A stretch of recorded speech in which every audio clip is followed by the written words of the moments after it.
talking about the final warning thing. Oh, so apparently whatever his name is, Netan Bang put out a. This is the Trump assassination. Oh, oh shit. Good afternoon. Welcome to Washington for a special edition of Special Report. I'm Bret Baier. Coming up in a few minutes, my world exclusive. Holy shit, bro. Like, they got him on the Logitech G910 webcam right there.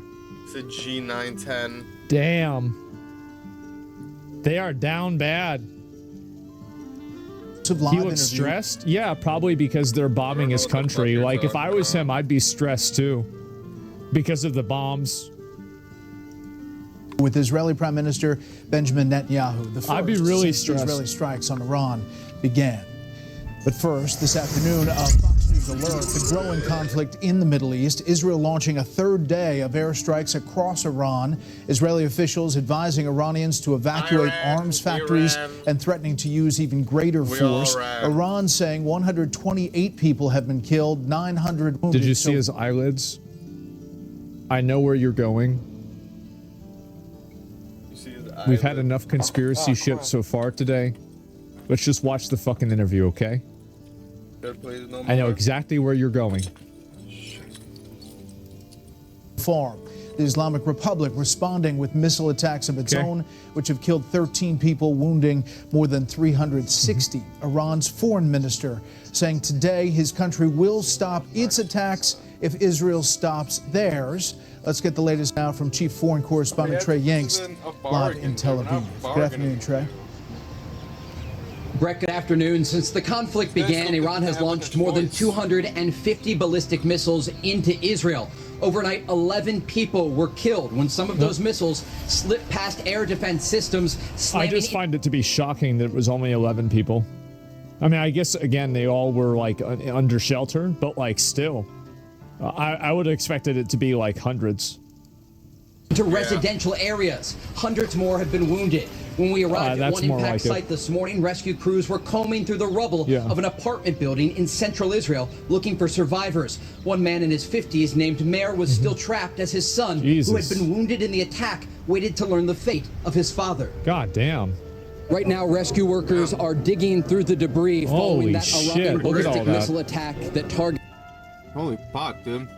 And you can clearly see the difference between Israel's and fucking Iran's. Like, Iran is actually just fucking bombing civilian places, dude. Israel is really so precise that they are going after just that specific room in that entire apartment. Like, that's crazy, dude. And it actually showed Peru. Alright, I'll unpause the video in a second. I just want to get rid of the background music. Like the Star Wars shit, I'm saying. Currently playing Star Wars in the background. Give me 1 sec. Targeted central Israel. They are looking for survivors who are trapped under the rubble, including Meir, that father. His son Ofek is off in the distance, still wearing his hospital gown after he was pulled from the blast site. He is hoping for a miracle today. Following this Iranian attack. That sucks, man. That fucking sucks.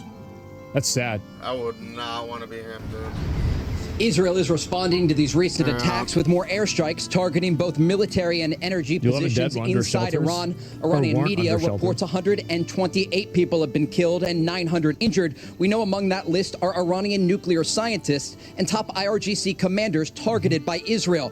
Iran's foreign minister spoke today about the American support for Israel during the conflict. Now, in conversations with Israeli sources, they are drawing a stark contrast in what is happening here. The Israelis are going after military and nuclear sites. The Iranians are firing ballistic missiles toward Israeli civilians. Brett. Trey Yanks in Tel Aviv. Trey, thank you. Joining us now, Israeli Prime Minister Benjamin Netanyahu. Mr. Prime Minister, welcome back to Special Report. Here it comes. Let's go. Let's get it. We got to see what he's got to say. Let's go. Let's get it. Thank you. Good to be with you, Brett.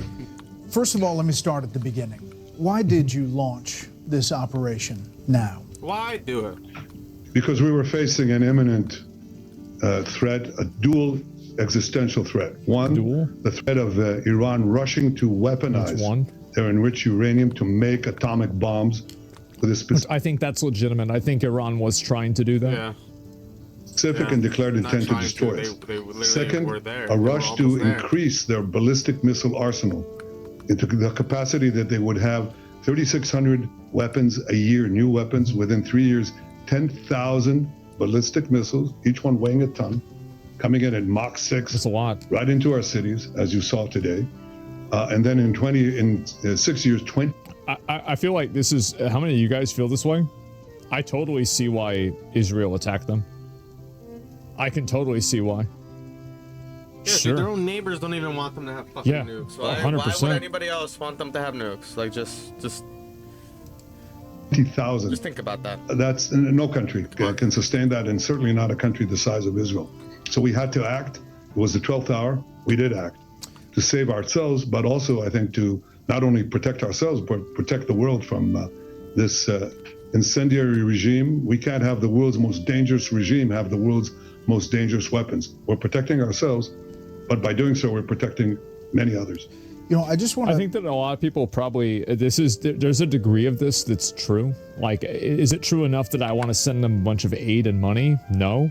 But I do think that it would be better for everybody if Iran did not have nuclear weapons. But I would say that about any country, by the way. Like, it would be better for everybody if China didn't have them, or Russia didn't have them, or Pakistan didn't have them, or even India or America didn't have them. I think they're too dangerous, and it would be better if nobody had them. Nobody had them, yeah. I agree with that. So what I'm saying is, like, this is a categorical viewpoint that I have. And, like, yes, Iran is more unstable than, let's say, the USA, but or China, but still, that's why I think nuke fatigue, bro. Like, there's two. We've got to stop using the fatigue thing, okay? Press you on the intel on the nuclear part. Less than 2 months ago, the new director of national intelligence, Tulsi Gabbard, testified on Capitol Hill, saying that everything had been suspended since 2003 and had not restarted, that the nuclear program had not been restarted by the Iranians. So did something change from end of March until this week? Was the U.S. intel wrong? Basically. The intel we got and we shared with the United States was absolutely clear. Was absolutely clear that they were working in a secret plan to weaponize the uranium. They were marching very quickly. They were again, easily I could believe that. The enriched uranium you need for like energy and shit is like 3%, and theirs was at 60. And other people said it was somewhere at like 80 or 70% too. Achieve a test device and possibly an initial device. You need 80? I heard months, 90, but yeah. Certainly less than a year. That was the intel we shared with the United States. I think we have excellent intel in Iran. I think we've proven that. And that is something that we couldn't possibly... I think that's true, they do. I mean, it's obvious they do. That's how they're hitting apartment buildings and killing one guy. Yeah. And it's the right guy. Yeah, exactly what it's Yeah, 100%. They have good intel. Except whether it would be 6 months, insane. 12 months, or 13 months is immaterial. Once they go that route, it's too late. And we will not have a second Holocaust, a nuclear Holocaust. We already had one. They've got to stop ulting with this. They've got to stop. Like, it's... I think it's starting to alienate a lot of people. In the previous century, the Jewish state is not going to have the Holocaust meted on the Jewish people. It's not going to happen. Never again is now, and we had to act now. What is the goal of these strikes? You talked early in one of your speeches after the attacks began with a message directly to the Iranian people. Clearly, some of these strikes have targeted Iranian leadership, military, nuclear scientists, and other leaders. So is regime change part of the effort here? That's the goal, right? I mean, it has to be the goal. Could certainly be the result because the Iran regime is very weak. I think it's basically left with two things. It's plans to have atomic bombs and ballistic missiles. That's basically what Iran has. They certainly don't have the people. 80% of the people would throw these theological thugs out. Yeah. I mean, they murder them. Yeah. They oppress. Most people in Iran don't even fucking like the Iranian, government and shit. So it's like, you know, I wouldn't be surprised if their people tried to, like, you know, hold like a coup d'etat or Them something. for 46 years. They've yearned for freedom. He's right. They shoot women because their hair is uncovered. They shoot students. They just suck the oxygen from They just suck. Yeah, they're assholes. There's a bunch of assholes over there. Yeah, for sure. He's right. Farted. Yeah, I mean, true. Yeah, he's totally right. Yeah. And gifted people, the Iranian people. Pretty based. And you know, the Persian people and the Jewish people Pretty have biased. had an ancient friendship. Goes back to the times of Cyrus the Great. It could happen again. But again, Iran was one of the first countries to recognize Israel as a country. Back in the day. They were OGs, and they had like ventures together, like they had this pipeline. And, you know, really, after that revolution in the 1979, I think that's when it changed. You're right, yeah. I didn't know that. I didn't either. I looked into this. Because it was confusing to me, too. No, I mean, obviously, like, I'm not an expert, right? I just read a little bit about it myself. Decision to act, to rise up at this time is the decision of the Iranian people.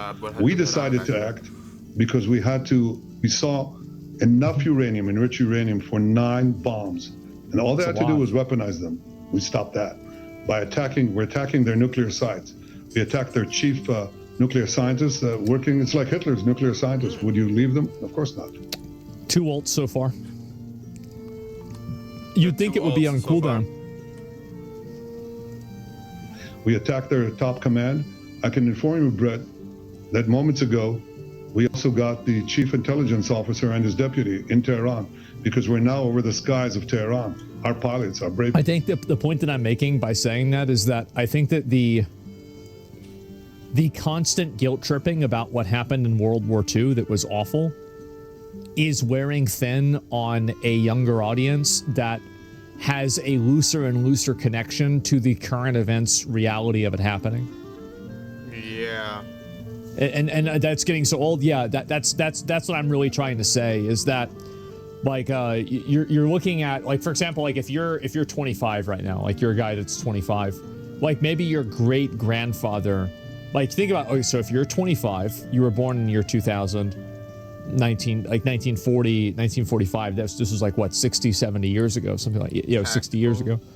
It's like 2 or 3 generations away from you.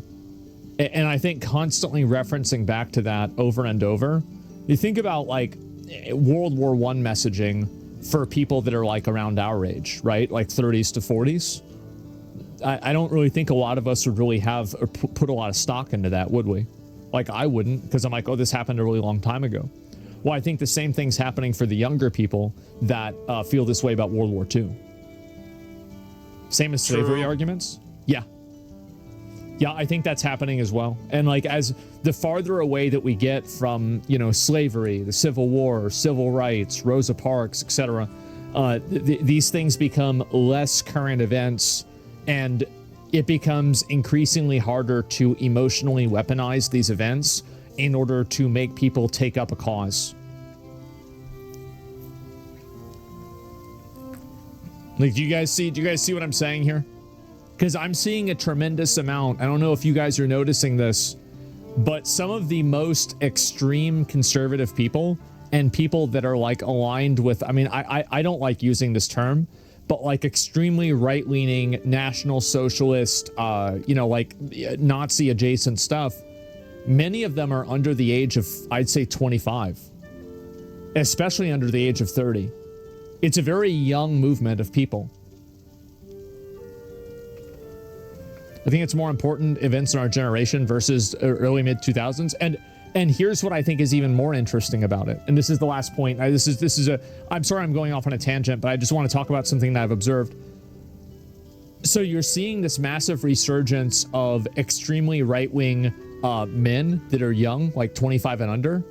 But I'm not seeing that as much with left-wing people and like women. Like, for example, if I look at those No Kings protests, it's a bunch of fucking geriatrics out there. Not a bunch of geriatrics. It's a bunch of just jobless behavior, dude. This is literally just people who have no jobs. They just got nothing better to do. They just want to feel like they're a part of like some social justice warrior cause. You know, like they're actually doing something. Like, bro, you're not doing nothing. You think burning down your city and lighting police cars on fires is somehow gonna equal, you know, immigrants get to stay here illegally, convicts and criminals could just stay here legally? Like this is some, this is the, you know, the nursing home busts them over so they can protest for Trump and get some nostalgia about how it was like in civil rights. Yeah. I mean, really, it's crazy. Hard times, soft times. So that's what I'm saying in general, right? That's where I'm at. Nursing home revolution. Yeah. And so I'm, and that imbalance, I think, is going to become more and more pronounced as these people enter more of the public space. And I think young guys, like guys that are 15 now, are following the trend of the guys that are 25 now as well, and under 25. Pilots. That's what I'm noticing. We're targeting military Have you guys sites, noticed that? nuclear sites. That's what we're doing to take out those two threats. Unlike the Iranians, who your reporter said correctly, they're targeting our civilians. Yeah. They're bombing our civilians. So that's the difference. They're a terrorist regime. We can't have Iran have nuclear weapons. And by the way, our intel shows that they intend to give these nuclear weapons to who? To their Houthi proxies and others. And that's nuclear terrorism on a global scale. It threatens everyone. 75. And the last thing is, they have plans to develop intercontinental ballistic missiles. Oh. Right now, 8,000 kilometers, very soon, just out a little distance, and they can reach the eastern seaboard of the United States. These people who chant death to America, try to assassinate President Trump twice, killed 241 of your Marines in Beirut, killed and injured thousands of American soldiers in Afghanistan and Iraq, try to bomb a restaurant in Washington, D.C., chant death to America, burn the American flag. Do you want these people to have nuclear weapons and the means to deliver them to your cities? Of course not. Yeah. So we're defending ourselves, but we're also defending the world. I want to talk about the nuclear threat, and I want to talk about President Trump. You just said Iran tried to assassinate President Trump twice. Do you have intel that... What?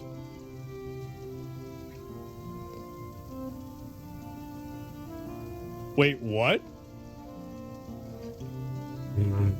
I never heard about this. That's a pretty bold claim. Yeah, that's a pretty bold The assassination attempts on President Trump were directly from Iran? Through proxies, yes. Through their intel, yes. They want to kill him. Look, he's enemy number one. He's a decisive leader. These were two qualifying statements. Through their proxies and through qualifying info. I wish he would be more specific. Hopefully he will be. Yeah, don't just give me a piece of the fucking cake. He never took the path that others took to try to bargain with them in a way that is weak, giving them basically a pathway to enrich uranium, which means a pathway to the bomb, padding it with billions and billions of dollars. He took up this fake agreement and basically tore it up. He killed Qasem Soleimani. He made it very clear, including now, you cannot have that was in 2018, weapon, which means you cannot enrich. He's been very forceful. So for them, he's enemy number one. Yeah. Look, they also tried to kill me, but I'm his junior partner. When did they understand that President Trump is a great threat to Iran's plans to weaponize nuclear weapons and use them. When did you tell President Trump you were going to launch these strikes? Look, I've been in contact contact with President Trump. We've known each other for many years. And obviously we informed our American friends and President Trump, our great friend, ahead of time. We did. He knew about it, of course. I mean, there were reports that President Trump kind of helped you achieve your strategic surprise by publicly urging you not to attack when he already knew you had decided to do it. Again, would I bet that, again, this is the kind of stuff that would Trump have done this? Absolutely, he would have done this. He would have said, okay, guys, yep, we're going to have a negotiation tomorrow. I'll see everybody tomorrow. And then, oh, wow, the negotiations didn't work out. Okay, well, I gave you 60 days, and on the 61st day, oh, wow, look, a bunch of bombs show up, and everybody that disagreed with me is dead now. That's crazy. What are the odds? So you were close. He's trying to implicate us in this nonsense? No. Really? Do you think Trump, I think that's exactly what Trump did. Mafia tactics? Yeah. No, anytime that there is basically some sort of action that is basically a mafia tactic and Trump does it, I'm like, yep, that's probably true. Trump, yeah, the late great Al Capone. Remember that? The late great Al Capone is coordinating with the U.S. throughout this process. Look, we're fully coordinated, but understand that America, under President Trump, will make the decisions that are best for America. And that's the way it is. He understands that I, as the Prime Minister of Israel, the one and only Jewish state, must make the decisions that are important for the survival of my country, and he will do what is best for America. That is a relationship of mutual respect and mutual confidence. Does Israel have the capacity to strike Iran's nuclear sites deep underground? Well, we've certainly done quite a bit. We've destroyed the main facility. Why would they say that? This is like saying, so what time are you going to attack tomorrow? What time is the sneak attack tomorrow? Like what? Yeah, So I mean, obviously, if they can't... Like, hey, dude, we got a, secret, top secret mission, fucking, let's just broadcast it to the entire fucking world and see what time, place, and when you're gonna do it, and we need permission before you do it. Like, what? What? Then it's not a fucking sneak attack, you stupid idiot. And they're not gonna say it. And if they can't, they're also not going to say it because it makes them look bad. Putting lives at risk. They're never going to say it. I'm not doing that.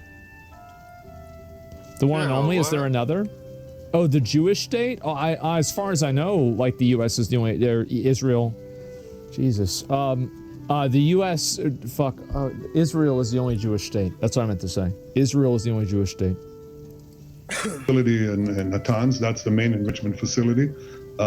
And if we need to, we'll add whatever is needed. But yes, we're committed to achieving both goals. And I'm not going to get into all of our objectives. I don't want to get into specific operational plans. But it's our existence. But not only ours. I think it's a wider battle here. Thanks for the clip. Of civilization against barbarism, of good against bad. I mean, this regime, look at what it's done without nuclear weapons. It's just fomented evil everywhere. I get the barbarism argument, and I understand that, and I'm not a big fan of it. But whenever I see, there's a big part of me that when I see how surgical they are with attacking Iran, and then what seems to me, again, that I get this could be the untrained eye, but what seems to me as indiscriminate destruction in Gaza, I feel like everybody is engaging in a little bit of barbarism here, aren't we? I mean, they've pushed international terrorism to the hilt into every part of the Middle different East. Things. I Syria, understand. In Iraq. No, I understand the counter arguments. I get it. I'm just not sold. I get it. I'm just not sold. Where they had Hezbollah, Hamas, where they encouraged the Houthis, the great massacre of October 7th, the Houthis. That's what they're doing when they don't have nuclear weapons. Nobody likes them. Attacking American targets. Now imagine what they'll do if they had nuclear weapons. And I'm always amazed at people who say they care about America and they don't want a war. They're right. Yeah. This is a forever war that Iran is doing without nuclear weapons. And imagine what they will do if they have them. I think for the security of Israel, America, the world, he must make sure that they don't have these weapons and the means to deliver then do them. It. And they're working on both. I just want to ask you about the nuclear sites. Fordo nuclear enrichment facility located deep inside a mountain. These are from Iranian nuclear experts. Inside this mountain near Qom, Esfahan, deeply buried facility where Iran stores its highly enriched uranium. In some ways, experts say it might even be more important than Fordo. The IAEA says it's a half-mile deep. So I guess the question is, if the goal is destroying Iran's nuclear program, how do you do so without the 30,000-pound bunker buster bombs that really only the U.S. has? Have you asked President Trump to use that 30,000-pound penetrator bomb to get to those facilities? I'm not going to get... So tell us, Have you decided to use the secret weapon or not? Yo, I had to run back in the fucking crib and take another shit, bro. Like, I mean, what are you doing asking this shit? What are you doing with this? Yeah. No comment? Yeah, of course they asked. Fucking, I don't know Obviously they would ask. Fucking spaghetti, And bro. if they didn't ask, it's Put a because they fucking knew laxative or some shit in there, man. Get into my discussions with the president. Yeah, I'm but not understand gonna talk that about that. decisions are his decisions. As for these targets, we've destroyed. One thing that I do have to say that I appreciate from this guy is that he's not entangling the U.S. Bring my ass with his home, my language. city butt home. I do have to appreciate that, and I'm glad to see that. Oh, god damn, that shit was fucking crazy, yo. On the conversion facility they had, that's a very important He's a facility. longtime politician. That, without which you can't really build a weapon. That's gone. There are other plans that we have. I won't get into it. I think Israel has shown that it has, well, how shall I say, we're the innovation nation. We're called that, the startup nation. So we have quite a few startups and quite a few rabbits up our sleeve. And I don't think that I should get into that. Okay. Well, I mean, so they got a bunch of he got a bunch of those little sneak attack things. They got rabbits up there. So I mean, the thing is, they did do like you don't have to don't discount these guys, bro. That pager shit that they did, that was diabolical. That was some crazy ass shit. You go and do that pager thing. So like I kind of believe him, honestly. I'll be right back. Oh man, yeah, I didn't realize how big of an interview this was either, because like I was reading some excerpts from this earlier today. Oh, you are? You think so? In bed even. And yeah, this is a big deal. Yeah, Mossad is a whole building for explosive drones inside Tehran, which is crazy as fuck. This is pager level. How much smegma is on Asmon's dick? Ask your mom. Okay, let's get back to it. Are you getting everything from the U.S. that you've asked for? Is there something that you've asked for that you're not getting? What I'll say is that I deeply appreciate President Trump's decision to help in the defense of Israel. American pilots are shooting down drones that are headed I think he's just got to understand that, like, the U.S., especially after how long we were in the Middle East last time, fucking Haiti into another one of these Saudi Arabia. About fucking it's always penalty kick. It's never just one thing, right? Like, it's sick of it. Fucking piece of shit ass fucking Arab bitch ass towards Israel, as do our pilots. Oh, my fault. You're on the stream, my fault. THAAD missile batteries are helping defend Tel Aviv and greater Tel Aviv area. American Aegis ships are in the Mediterranean. That's all a decision by President Trump, which I deeply appreciate. Again, his decisions on what to do. Sorry, bro. You got this fucking guy Cape, dude, fucking shitting on himself, fucking going crazy, dude. At any given time, is the president's decision. I trust his judgment. That's fine. Do you have any estimate on how much you have set back? Fucking my shit up, man. I think that based off of that, Trump has given them certain Mother had promises the best sleep, though. doors that he will assist them with things. Oh man. Because it seems like he's no longer trying to released so much position to the American people to like create pressure. These niggas is like, what these niggas retarded? Like, why do the fuck? Now, what are those? These niggas got the fucking date. I mean, hopefully on their crib, like a fucking display that shows the date on their fucking house. And you know, surprise is a great element of success. Remember the pagers? Crazy, remember Nasrallah? That's part of breaking up the Iranian axis. And we achieved that with surprise. And I think we achieved a great surprise the other day when we started. You know, we could wait and wait and wait. They'd string along the negotiations. We gave them a chance. I gave them a chance. That's the reason why they bombed them after they planned the negotiations, is because they thought they were just fucking around. They literally gave them the benefit of the doubt too, because they waited like a whole 24 hours after the 60th day. You know, maybe they changed their mind on like the 19th hour of the 60th day type shit, you know. And they still fucking, it was like they waited till after the 60th day to be like, all right, dude, it's fucking war now. And I don't mean like, you know, U.S. and Israel. I mean like fucking Iran. Like, these motherfuckers just wait, you know, it's like they wanted to confirm that they're going to war. Like, yeah, let's fucking wait till the 60th. Like, bro, I feel like it's pretty obvious that's the reason why they did it. Israel just directly threatened the U.S. president that if the U.S. doesn't join the war against Iran, they will kill him. I mean, I don't know. But that's not how I would interpret it. It became clear, I think, to the United States as well, because the president was very clear. He said, you can't have nuclear weapons. No, that person is just, again, unclear English. What he means to say is that they is Iran and not Israel. But because he wasn't clear in the way that he structured his sentence, it sounded like he meant Israel. And in order not to have nuclear weapons, you can't enrich uranium. And they basically strung everybody along, and it was clear to us it was going nowhere. I could wait and wait wait until they officially declared that the talks were off, or they, and we'd officially declare that we're going to attack them. That's not how... They intentionally led them to believe that they would continue talking to them to lull them into a false sense of security so they could kill them. Yeah. That's obviously what happened. Duh. I mean, that's art of war stuff. I mean, come on. Like, this is... There's a book written on how to do this from 2,000 years ago. I conduct wars. Just pay for your own bullets, dude. Yeah. So we're geared to do whatever is necessary to achieve our dual aim, to remove two existential threats. The nuclear threat and the ballistic missile threat. And we're doing that as we speak now in Tehran, but we're not bombing the population. We're telling the population, leave. So when we hit the targets embedded in civilian areas, you won't be here. And there's now mass migration from Tehran right now. That's what's happening.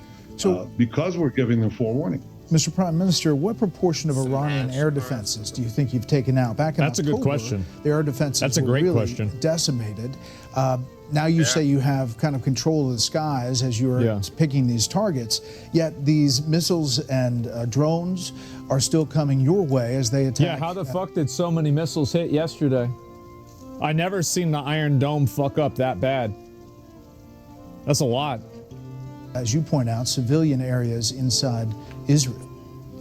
Well, you're right. First of all, we're doing a lot to prevent a lot of them from coming in, but it's not hermetic. You're quite right. But when I say we have control of the skies, you correctly said that they had a very dense anti-aircraft batteries between the That's not even western the bad border of Iran and Tehran, and basically our incredible, there's no other word to describe it, our incredible intel guys and the Mossad, they did wonderful work to peel off the layers of protection that they had, and our pilots took them out. And so we have a free highway to Tehran, and we can now pick off the targets that we need in Tehran and other places without having our planes shot down. And so far, none of them have been shot down. And I hope that continues. I thought they said one of them got shot down. Are they denying that? I guess maybe they are. We are absolutely I heard at least one. To remove this threat. This is what you have to do. Who knows? Stand at the brink of catastrophe. And I think it's not just our test. Do we actually believe that Iran would nuke Israel even ever if they even acquire nukes? If they do that, it would be mutual mass destruction. Israel's nukes as well. I mean,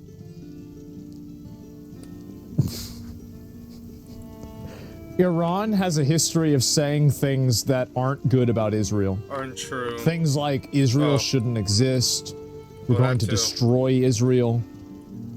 We want to destroy the nation of Israel.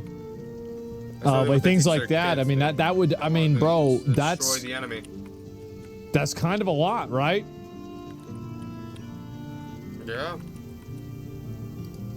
Well, Churchill talked about the slumber of democracies. He said that democracies tend to sleep until the jarring gong of danger wakes them up. Well, sometimes it might not wake them up. Certainly, we didn't need to wake up gong. I've been talking about the Iranian threat for 40 years.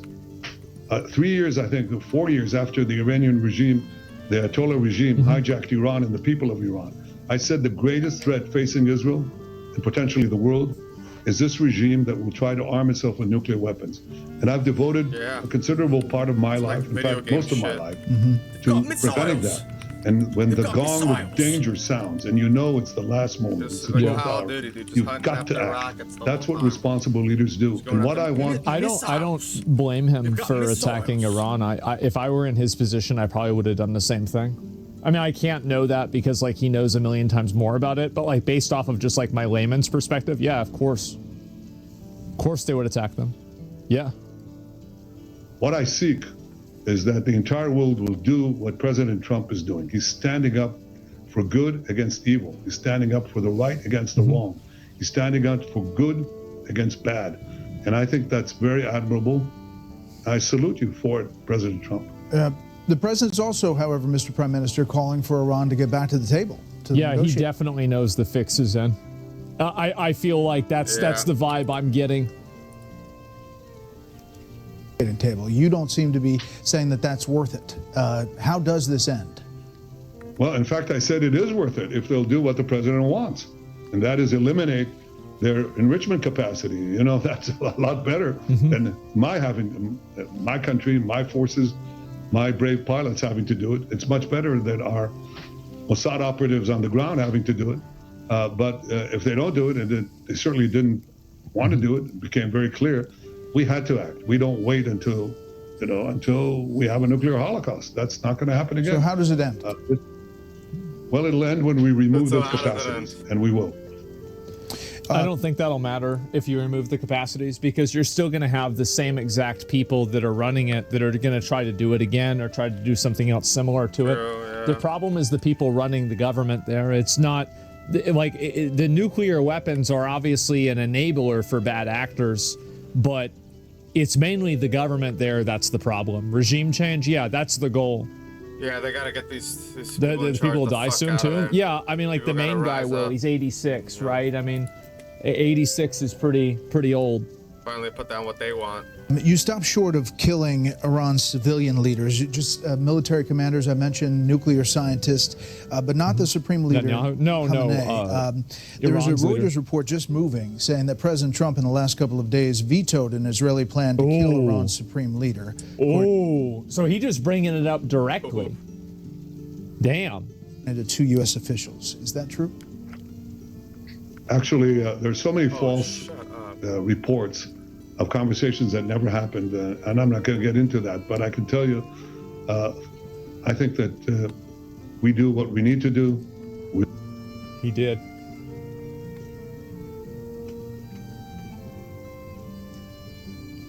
He did. He did. Yeah. There's so many false reports. We do what we need to do. Yeah. With that answer? They'll do what we need to do, and I think the United States knows what is good for the United States, and I'm just not going to get into Okay, that. The Iran foreign... Yes, absolutely.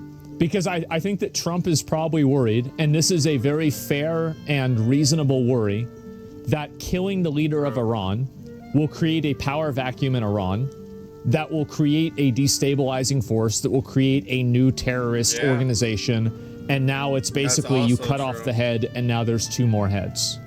Like a Hydra. Like Afghanistan. Like a Hydra. Yeah, ISIS 2.7. Taliban 2.0. No, it's Taliban like 5.3 or something. Like, it's happened so many times. Like, at this point, it should just be expected. Minister today told reporters this: if Israel stops attacks on Iran, quote, our responses will stop. The attack on Iran in the midst of nuclear talks clearly demonstrates the Israeli regime's opposition to any form of negotiation.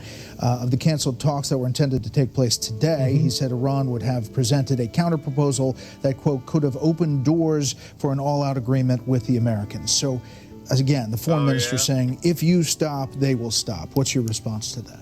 Well, first of all, it's hogwash. While they were negotiating, the Ayatollah just says it's fucking bullshit. It's fucking bullshit, yeah. It's like, they're lying. Get that shit That's out of it. Here. They're just fucking straight lying. The funny thing is that I actually, the fact is I kind of believe him. Yeah, he's like, yeah, they're bullshitting. Because they waited the 60 days. They want regime like, change? Else? Yeah, I think that's what they're doing. That's why they haven't killed the main leader. Is they don't want to martyr him. They want the regime change to happen from inside of Iran. So hopefully they can have they can maintain a relationship with them after that. That, and also, but it has to be organic, right? I don't think we can change, like the US has been involved in regime change for a while, right? I don't know. I think we should try something different. Yeah, I think let's try something different. Himself. I mean, I tweeted again and again, death to Israel. Israel must be destroyed. Yeah. So some good faith there, right? Aside from that, they had bad faith because they were cheating, and we saw it in our intel. It was very clear. And the U.S. had that same intel. Believe me. And this is also discovered by a third-party organization that saw that Iran was using enriched uranium too. So literally everybody except for Iran says that Iran is lying. Yeah, literally. What the fuck, we share dude? that intelligence. One of the great things of our unprecedented cooperation that has happened under President Trump is that we share every bit of information. So number one, he's lying. That's not new. Iran lies all the time. They cheat. But the second point is that they say, okay, we'll stop if you stop. Stop what? You'll continue to develop your engines. Yeah, thank you. You finally said, like, stop what, dude? We're doing this because of you. If you stop, then we'd stop. Like, why are you trying to spin this around the other way? Like, if we stopped, you'd stop. No, dude. That's not gonna work. You're not gonna swindle anybody, dude. Like, nobody believes you. Your neighbors don't even believe you. The people in your own house don't even fucking believe you, dude. Like, what you going on about? Of death, mass death. Continue to develop your nuclear bombs.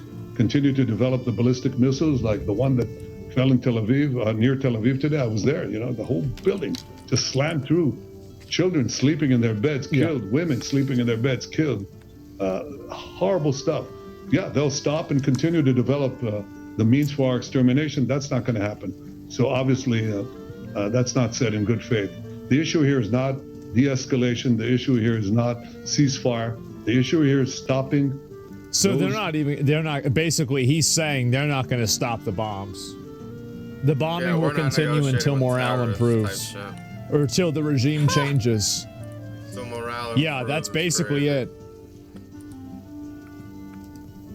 Things that will threaten our survival, and we're committed to stopping them. You're in Greece? I don't think he's in Greece anymore. If they are willing to, I heard that he wasn't. President Trump's terms. I could be wrong. That's a different matter. I said that. I was in Greece. I said that months ago, and I said in my meeting with the president in Washington. Yeah, overnight. If you can get a deal that does it, fine. But he didn't, not because the president didn't want it.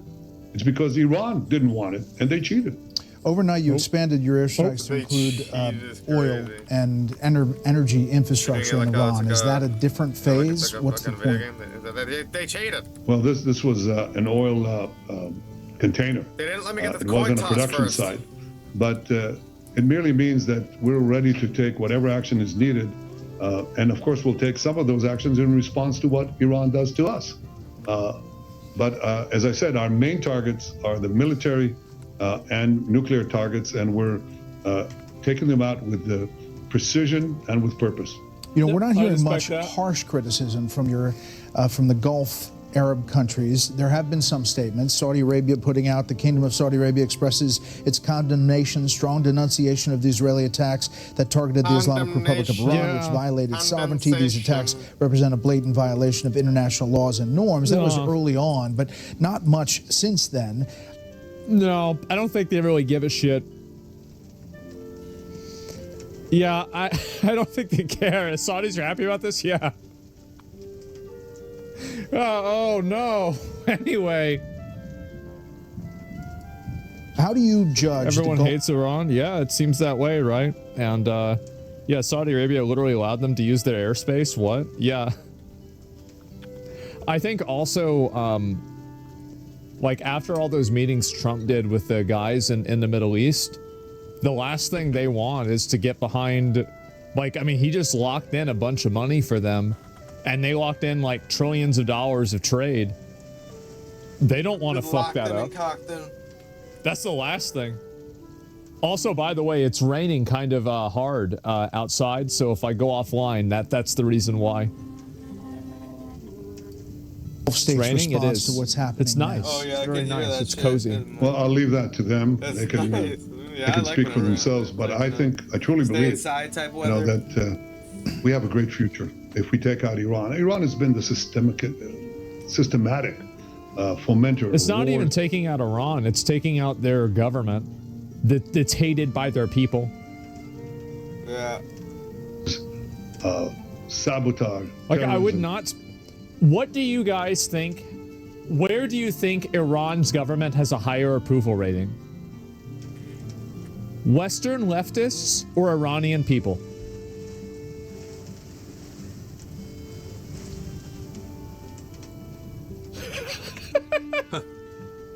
Everybody knows the answer, right? And isn't that fucking stupid? It's not even close, yeah. You know, the Saudi oil facilities. Isn't that embarrassing? Send terrorists everywhere. It's actually wild. I know. So I think that I have a different conception, a different future. And it was embarked on with the help of President Trump and his leadership in the Abraham Accords, where we signed peace treaties with 4 Arab states, expanding the peace, something that wasn't done for a quarter of a century. Yeah. And I believe that we'll have opportunities to expand the peace as well with other of the Arab states next to us. I think they understand that Iran is a mortal threat to them as well. Mm-hmm. They have their eyes on their oil facilities. Yeah. None of them over there like Iran. Yeah, this is the thing. Nobody likes Iran. Like, Iran's trying to ask them to help, and they're like, duh. Oh, my phone was off. I didn't get the call. The waterways with the Houthis, they want to conquer the Middle East. And the one obstacle they've had so far is the state of Israel, because we're the ones fighting Iranians. And the other obstacle they have is President Trump. And I think, I'll tell you, they think that President Trump is an enormous obstacle. Mm-hmm. They think that Israel is a very big obstacle. And they're out to get us both. In fact, they tried to kill me too. They fired a missile into my bedroom window. They missed. Wow.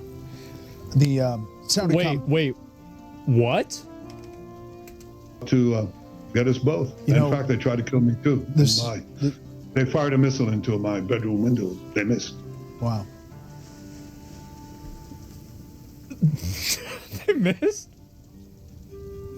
Jesus. What the fuck? Yeah, they did a drone? I didn't even know that. I never heard. I guess I wasn't paying attention when that happened. Damn.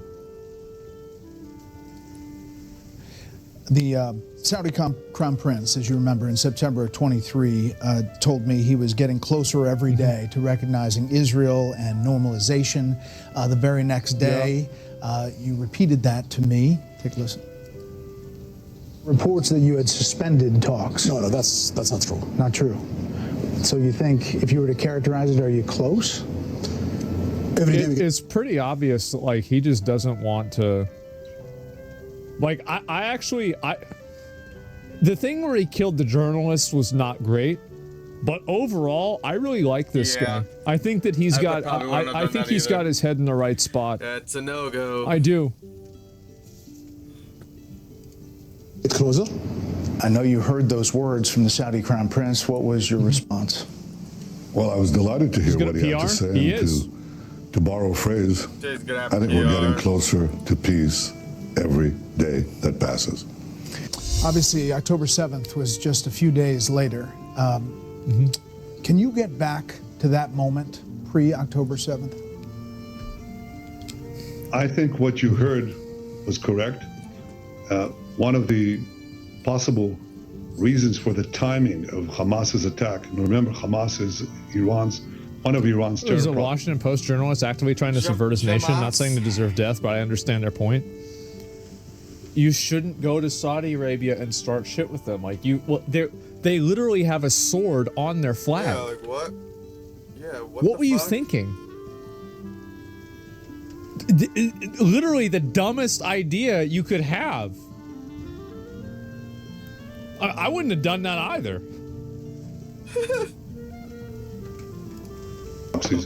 One of the coolest flag ever. Saudi Arabia flag is way cooler than the Hezbollah flag. It's not even remotely close. The Saudi Arabia flag looks awesome. The Hezbollah flag looks like it's some kind of brand of mustard. I don't know what Hassan was thinking. He was just trying to be edgy or something. It's not even remotely close. is that they may have brought up the attack, low-grade design, not even coordinated with others as they were supposed to do, is perhaps that they were afraid that the words of the Saudi crown prince and my own words were about to materialize. But they will materialize one day, I'm sure of it. And that day will be a lot sooner once we get rid of this mortal threat that Iran poses not only to Israel, but to our Arab neighbors, to Europe, to the United States, to many others. Last thing, Mr. Prime Minister, I'd be remiss if I didn't ask about the situation in Gaza. One of the reasons it's not moving forward, the normalization, is because of how that's happening. Understand that you put the onus on Hamas for everything that's happening there. But as of now, you know, we take the Gaza Health Ministry for what it is. They say the death is 55,000. The United Nations puts it at that number as well, but they're citing the Gaza Health Ministry and women and children making up half of the dead. Is there an Israeli estimate as far as the death in Gaza since the start of that operation? Well, the ratio of civilian combatants to non-combatants is about 1 to 1, which is unheard of in such a dense urban environment. And that's happening because we're telling the population leave, and Hamas at gunpoint, and sometimes shooting them, saying stay in the war zone. That's why you have, or had, a lot of... By the way, I believe this. I think Hamas has no problem martyring their own people. I think Hamas is awful. They kill people who protest against them. They're an oppressive, terrorist, militaristic force. They're awful. They're awful. Like, I mean, and again, it doesn't make Israel good, but Hamas is they are the oppressors there. They use them as shields. Yeah. Civilian casualties, that is decreased. And happily, because we're doing everything in our power to separate combatants from non-combatants. Terrorist the reason this war has been going on for so long this is horrible. Is, well, one primary reason is the hostages. They've taken hostages. Remember, this is the regime that took Americans hostage. There's 53 captives, less than half of them believed to be alive. Is that fair?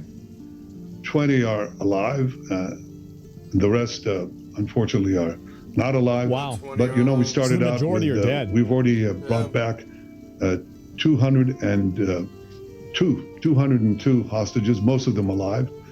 Some people believe them. There's a big part of me, I always wonder, like, you know, I think about ethical concepts like this.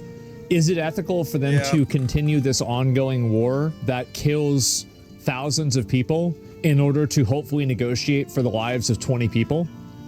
Rather than like immediately go in and like militarily remove this like terrorist organization. I don't know. Why they didn't just do that. You're so bad. That's where I disagree with Israel. Like, bro, if this is truly all about the hostages, then why don't you take all your might and your firepower and all this shit that you have and just go over there and rescue them yourselves? Like, I'm pretty sure it would be much faster and easier for you to just send like an entire battalion over there, kill all the terrorists, and just fucking save the hostages. Like, it's not that hard.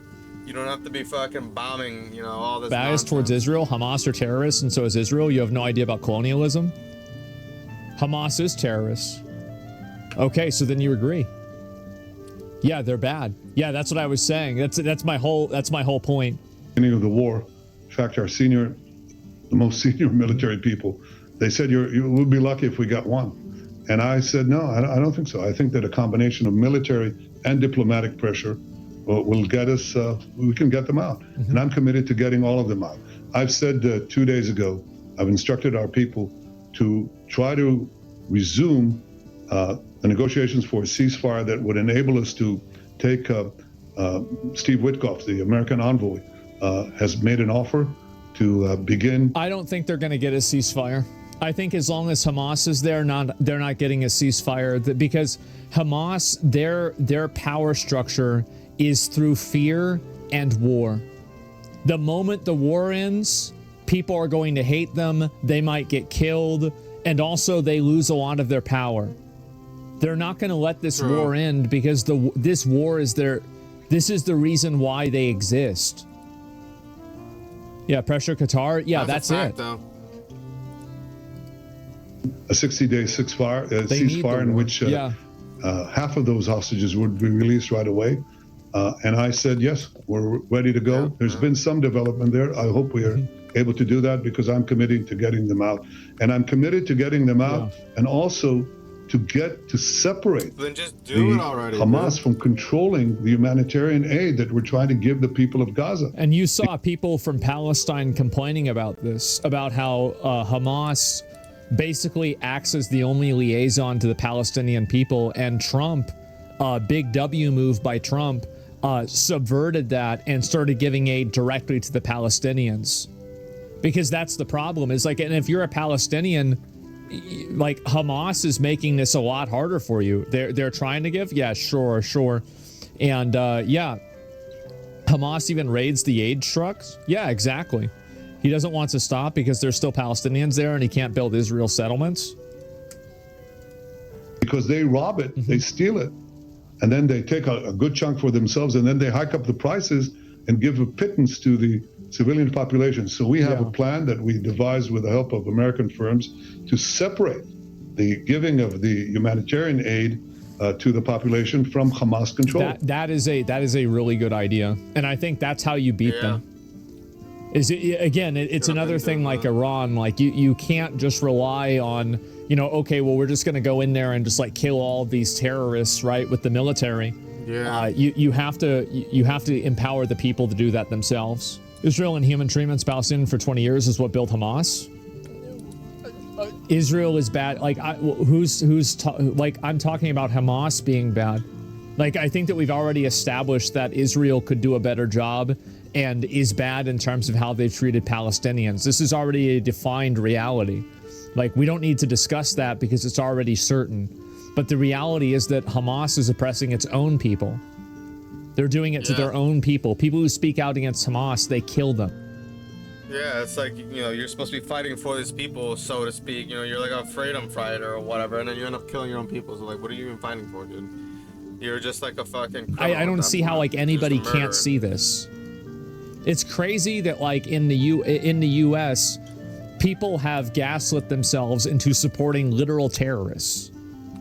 These are literal terrorists that kill their own people and try to control the aid so the people don't feel like there's any other solution other than them.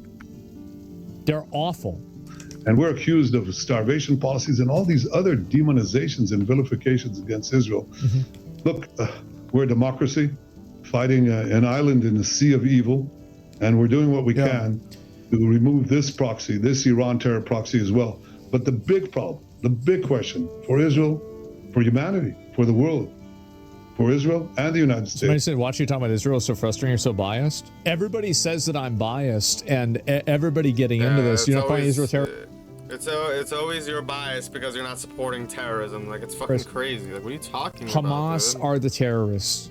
This is a terrorist organization, and the sooner that they are removed from Palestine, the sooner the Palestinian people can be free. They are awful. Yeah. They're awful. Anybody who's trying to play defense for it or say, but what about, or anything else besides. You want to be free, bro? You're looking at the wrong places. It's not from the river or to the sea where you need to be free. It's from Hamas that you need to be free. So what you really need to be saying is from the H to the A, we'll be free from Hamas. That's what you got to be fucking saying. Besides that, you are just simply muddying the waters for no reason. For literally no reason. Yeah. There can be two bad actors. That's fine. It's insane. I'm biased. Yes, I'm biased against terrorists. Sorry, guys. Not a fan. It's not biased to side with the lesser evil who can easily be negotiated with on a very diplomatic level. Yeah, it's just common sense. It's being pragmatic and intelligent. I mean, there it is. You aren't even debating a point made. No one's saying Hamas is not a terrorist. We're saying Israel is a terrorist state. They let October 7th happen to wipe out Gaza, and now they want all Palestinians to leave their home country. This is ethnic cleansing. If you don't agree, you're naive. So that they let October 7th happen. I mean, there's a possibility of that, but like you don't really have any proof or any evidence of that happening at all. Yeah, and also, even if they let it happen, it was still Hamas that did it. So, like, I don't even understand. Like, you're still letting a terrorist attack happen still means that a terrorist attack was going to happen. So why do you even think about this more than like 1 second? Yeah, it's so fucking stupid, man. So fucking stupid. Yeah, anybody who's supporting Hamas or any of these terrorist organizations is totally fucking delusional. They are oppressing their own people. They are killing their own people. Yep. Is whether we can take away the weapons of mass death from this cult of death that is in Tehran. The tyrants of Tehran will not win. Yeah. We, with God's help, we will win. So just address the critics who say about Gaza that you're trying to make Gaza unlivable in order to push Palestinians out of the territory permanently. When they say that, what's the response? Yeah. Well, because it's another lie. These are incredible lies. I think, first of all, no army in the history of the world has gone through the lengths that Israel has gone. People support them because they're the only opposition to Israel. Be realistic, you're delusional. Bro, it is shocking to me that so many people are so stupid. Yeah. You're actually this stupid that you think that Hamas, a literal terrorist organization that kills people who protest against them, that controls the aid, starves and kills their own people. Is just insane, dude. That you think that they're not bad. They're awful. This has nothing to do with Israel or not. You can say Israel is bad too. Israel's awful too. Fine. Sure. That doesn't make Hamas any better. It's fine. Sure. It's insane. You can't even argue with them anymore. They're actual retards. It's just sad. It's insane to me that people like it's Western leftists have actually they have contorted their views so much that they are supporting a literal oppressive terrorist regime that kills people who disagree with them. Insane. I would have never expected that. To separate combatants from non-combatants using millions of text messages, phone calls, you name it, everything, leaflets even, getting the population out. Otherwise, we'd have an enormous number of civilian deaths. And of course, Israel has that firepower, but we don't use it because that's our moral base. But the other thing is equally that we're not trying to destroy Gaza. We're trying to remove the threat from Gaza. And as far as the choice of people, if they want to leave or not, President Trump has given a brilliant idea. He said, look, Gaza has to be rebuilt. It's been destroyed because every place is booby-trapped. So, the population finally leaves. They overcome the threats by Hamas to shoot them, and they just leave. They tell Hamas, leave our buildings. And they almost get shot by Hamas. They're not going to be able, I don't know how they can do that, honestly, because, it's, again, Hamas are the ones with all the guns and everything. Didn't the people of Palestine vote for Hamas? Yeah, 20 years ago. Things have changed. But when they leave, they booby-trap everything. So when we come to fight the terrorists, they set off these charges and they kill our soldiers. What we do is we bring a supercharge. It detonates all the booby traps, and that's how you have buildings destroyed. We also go into tunnels, sometimes at great sacrifice. Our UN ambassador, Leiter, had his son, 39-year-old father of 7, killed because he went as a reserve soldier to defuse these tunnels. But we put charges there. They blow up the tunnels. The tunnels are below buildings. The buildings collapse. So there's a lot of demolition in Gaza. It has to be rebuilt. President Trump said, okay, let the people have a choice. Why are they locked in? They're not locked in other battle scenes, and people leave by the millions in Ukraine, in Iraq, and Syria. They're left by the millions. In Gaza, they're locked in. He said, why? Give them a choice. If they want to leave to other locations, help them with a voluntary relocation. If they want to come back, they'll come back after the work of basically restructuring Gaza is complete. And I think that's a brilliant plan. I think it's all for the good. It's good for peace. It's good for Israel and the United States. I think it's good for Palestinians. They should be given a choice. Mr. Prime Minister, very last thing. I asked you how long this may last. You said it's up to the Iranians. If you had the opportunity, and you do now, to speak directly to the Supreme Leader and to speak directly to the Iranian people, what are those 2 messages you'll say? Fuck you, bitch. Well, the Iranian the Iranian dictator, really, he's a dictator. He's a tyrant. He has sent us a message calling just about every day for the death of Israel, the destruction of Israel and America, but the death of Israel. So my answer to him is with action, not with words. But to the people of Iran, I say you're great people. You're people of great talent and genius. You have been usurped by this tyranny that has robbed you of hope, has robbed you of a good life. You know, I speak to the Iranian people directly. I don't know if you know this, Brett. I do these videos. I get millions and millions of responses. And they say, Viva Israel, bravo Israel, free us from this tyranny. And I say to them, your hour of freedom is near. Rise up, be free. Mr. Prime Minister, we appreciate your time in the middle of a very dangerous time inside Israel. We should point out you are inside Israel. We've kept your location private since it's a security situation, but we appreciate all the time you've given us. You're welcome back on Special Report anytime. Yeah, that's great. Thank you. Thank you, Brett. Thank you. Hey, it's Will. Sure. It's just another parrot for Israel's lies. It's again, you just you just can't stop. You can't stop yourself. Stop defending terrorism. Stop making excuses for terrorism. Stop yourself. Stop trying to act like these people are anything other than terrorists. They're awful. That's it. It's that simple. Think about this. What does something like October 7th achieve? Going over and killing a bunch of random civilians. How does that help the people that live there? Literally. It doesn't do anything. It doesn't at all. Yeah, it's peaceful terrorism. These people are awful. Palestine will never have any level of freedom as long as they're being oppressed by that militaristic, psycho fucking paramilitary organization. A terrorist organization that kills its own people just for disagreeing. That's who's oppressing them. Oppressed by Israel? Yes, and Hamas. Both of them. Absolutely. Enough lies? Yeah, it's crazy.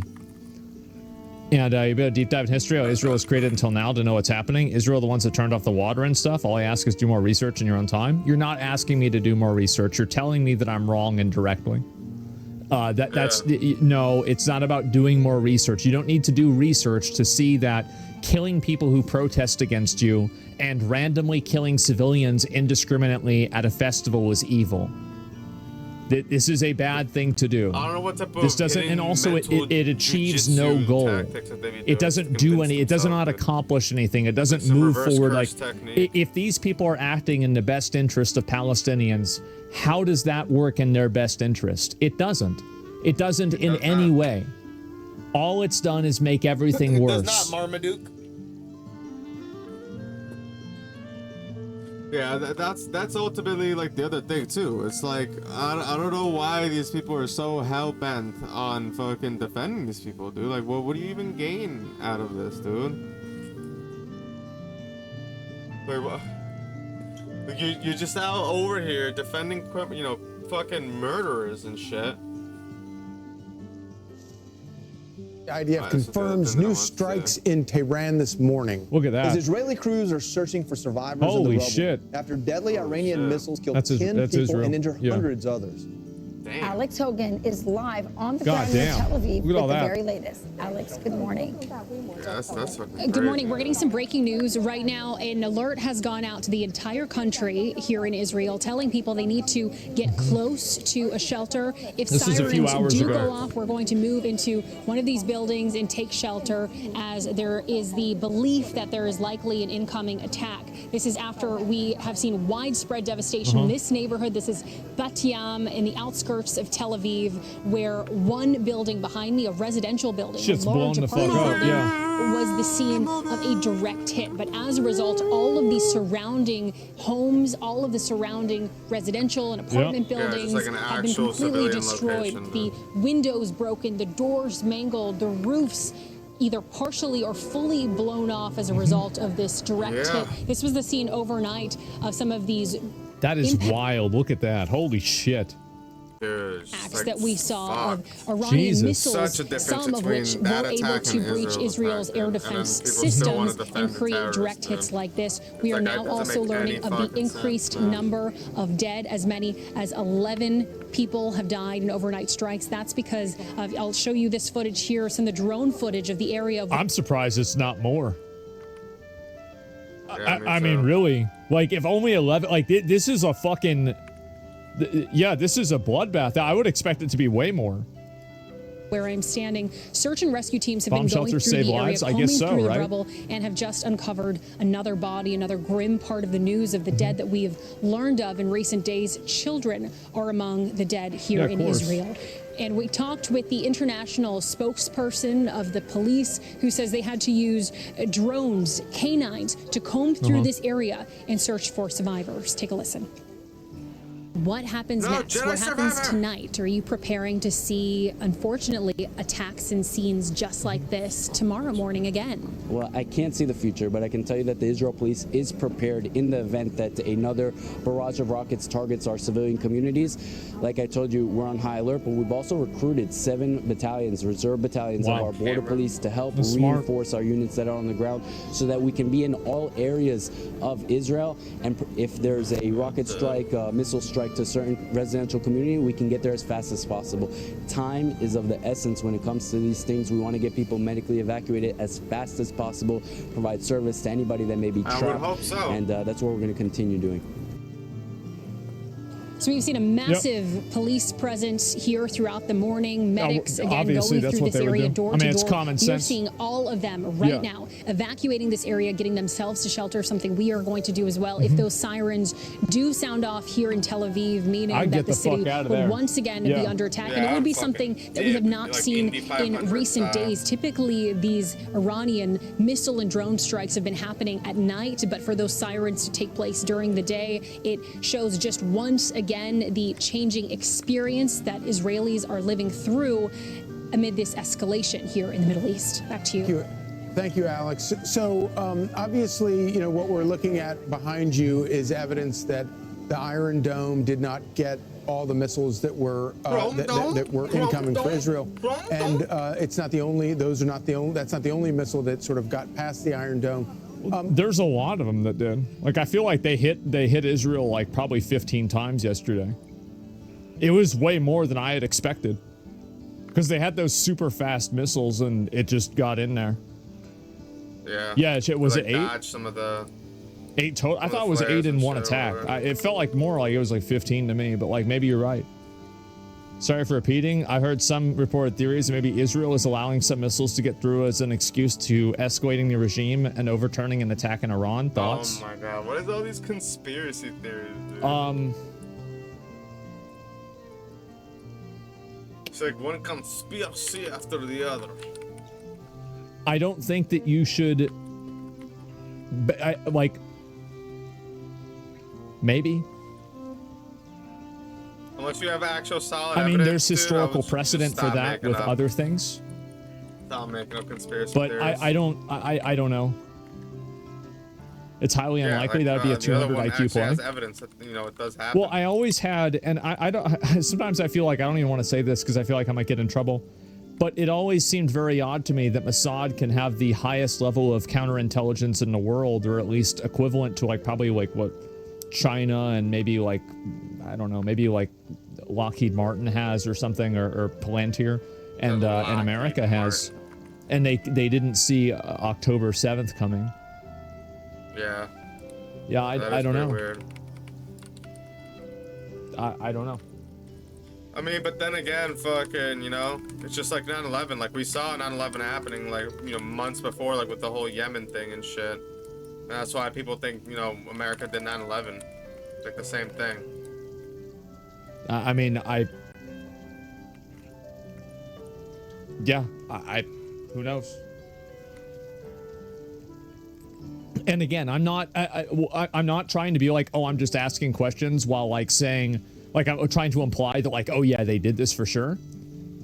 I don't know, but I think that it's fair for you to ask that question. And I think anybody who's getting mad at you for asking that question is an idiot.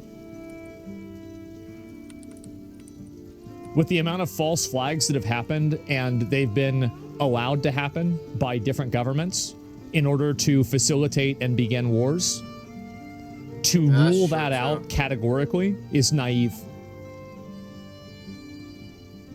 That's just me. I could agree with that. You really think Israel is looking in every place in the world at the same time? No, but I think they're looking at most places in Israel most of the time, yeah.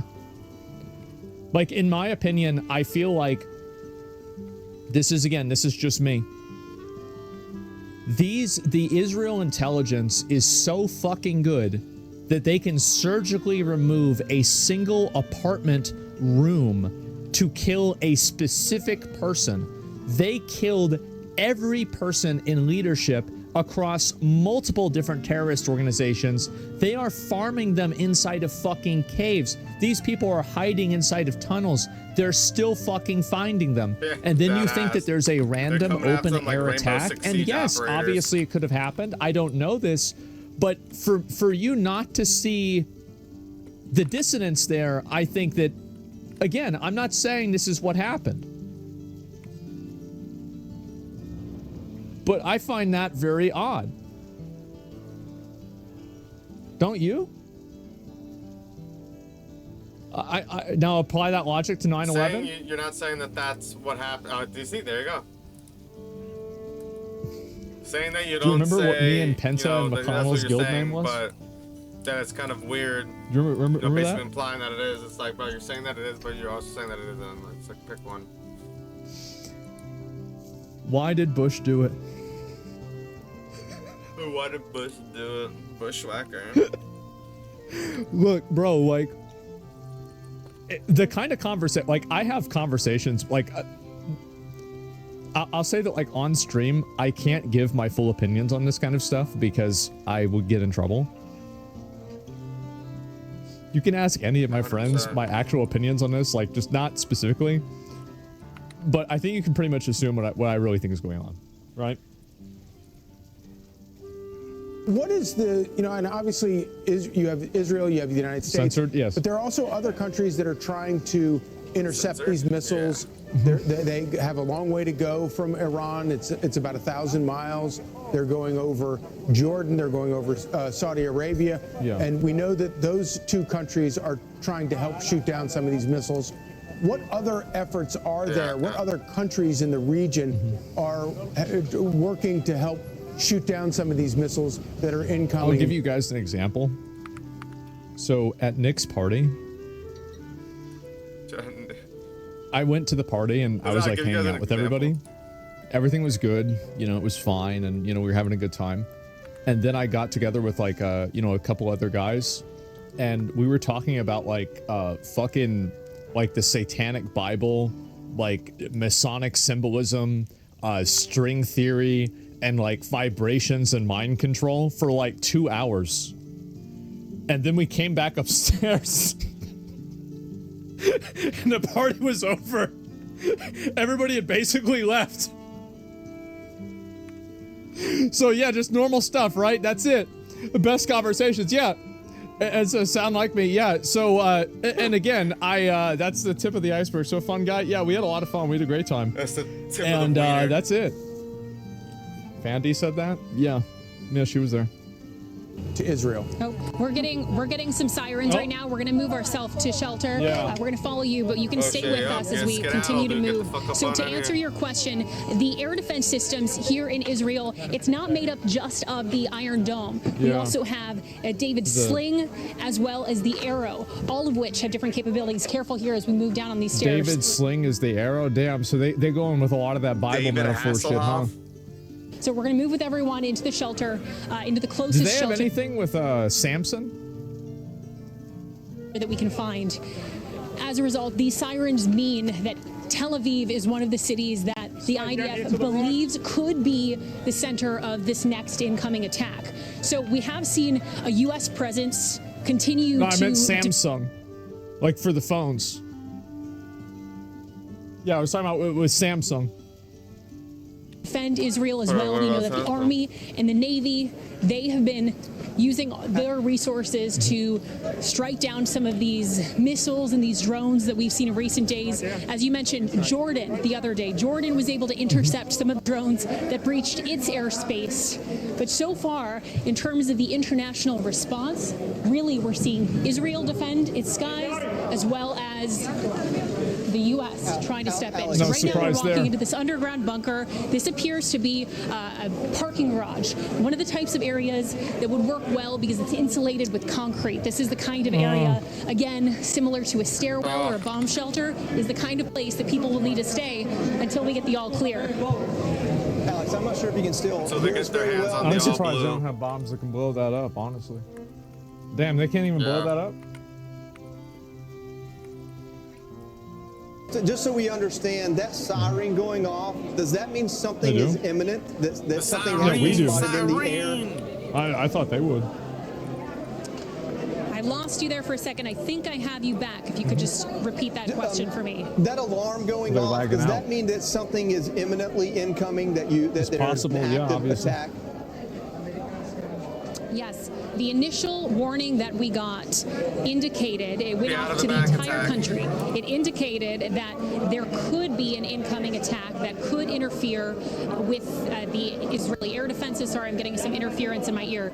The first alert that we got notified everyone across the country to get close to a shelter, and if the sirens did go off in their city... Did he just walk over and look at her boobs?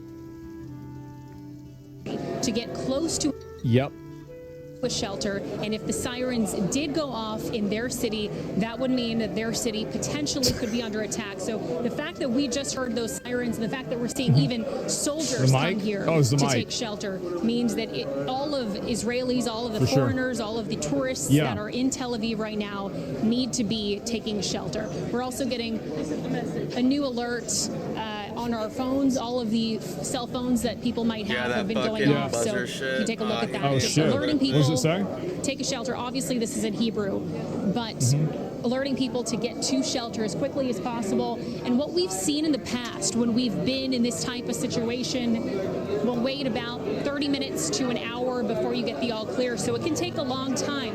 But in my experience, when we've been here in bunkers like this, the explosions are so loud, it'll shake the walls. That's what we experienced overnight. Expect so. We're getting moved a little deeper into this bomb shelter. I might lose you. Not sure if we're working at it. Damn. Yeah, I think we lost. Incredible footage right there. Hi, I'm Brian Kilmeade. I want you to do me a favor. Shit, bro. Like, yeah, that's a lot. Fuck. Yeah, that is crazy. Fuck. I don't even, oh man, I would hate to be fucking living in Israel right now. Or get close to that region, to be honest. Like, shit. Alright guys, that's it for this video. I hope you leave a like, comment, and subscribe. Make sure to check out Asmon's videos, and I'll catch you guys in the next one. Peace. And make sure to check out the Kick and the Twitch. Alright, losers.